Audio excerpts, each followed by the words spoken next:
My name is Amanda Gibson, and today I will be reading The Story of Ferdinand by Munro.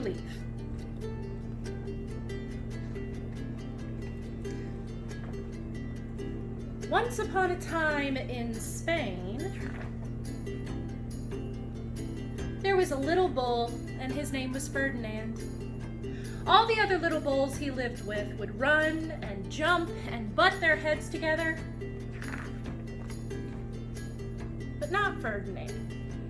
He liked to just sit quietly and smell the flowers. He had a favorite spot out in the pasture under a cork tree. It was his favorite tree, and he would sit in its shade all day and smell the flowers. Sometimes his mother, who was a cow, would worry about him. She was afraid he would be lonesome all by himself. "Why don't you run and play with the other little bulls and skip and butt your head?" But Ferdinand would shake his head. "I like it better here where I can just sit quietly and smell the flowers." His mother saw that he was not lonesome, and because she was an understanding mother, even though she was a cow, she let him just sit there and be happy. As the years went by, Ferdinand grew and grew until he was very big and strong. All the other bulls who had grown up with him in the same pasture would fight each other all day. They would butt each other and stick each other with their horns. What they wanted most of all was to be picked to fight at the bullfights in Madrid. But not Ferdinand. He still liked to sit quietly under the cork tree and smell the flowers. One day, 5 men came in very funny hats to pick the biggest, fastest, roughest bull to fight in the bullfights in Madrid. All the other bulls ran around snorting and butting, leaping and jumping, so the men would think that they were very strong and fierce and pick them. Ferdinand knew that they wouldn't pick him, and he didn't care. So he went out to his favorite cork tree to sit. He didn't look where he was sitting, and instead of sitting on the nice, cool grass in the shade, he sat on a bumblebee. Well, if you were a bumblebee and a bull sat on you, what would you do? You would sting him, and that is just what this bee did to Ferdinand. Wow! Did it hurt?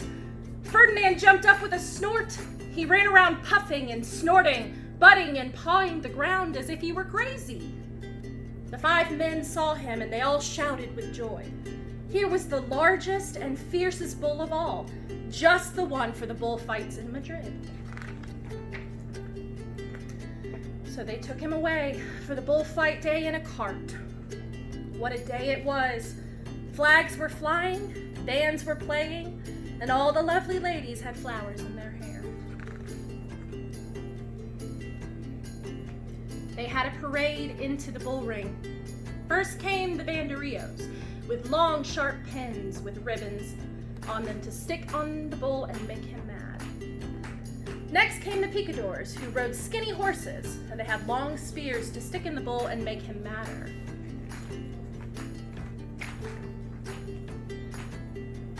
Then came the matador, the proudest of all.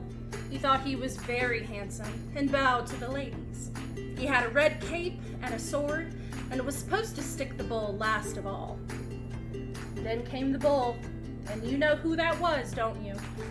Ferdinand.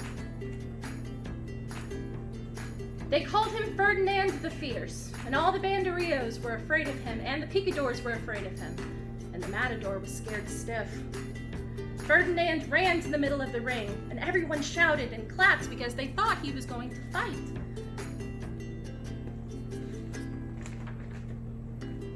But not Ferdinand. When he got to the middle of the ring, he saw the flowers in all the lovely ladies' hair, and he just sat down quietly and smelled.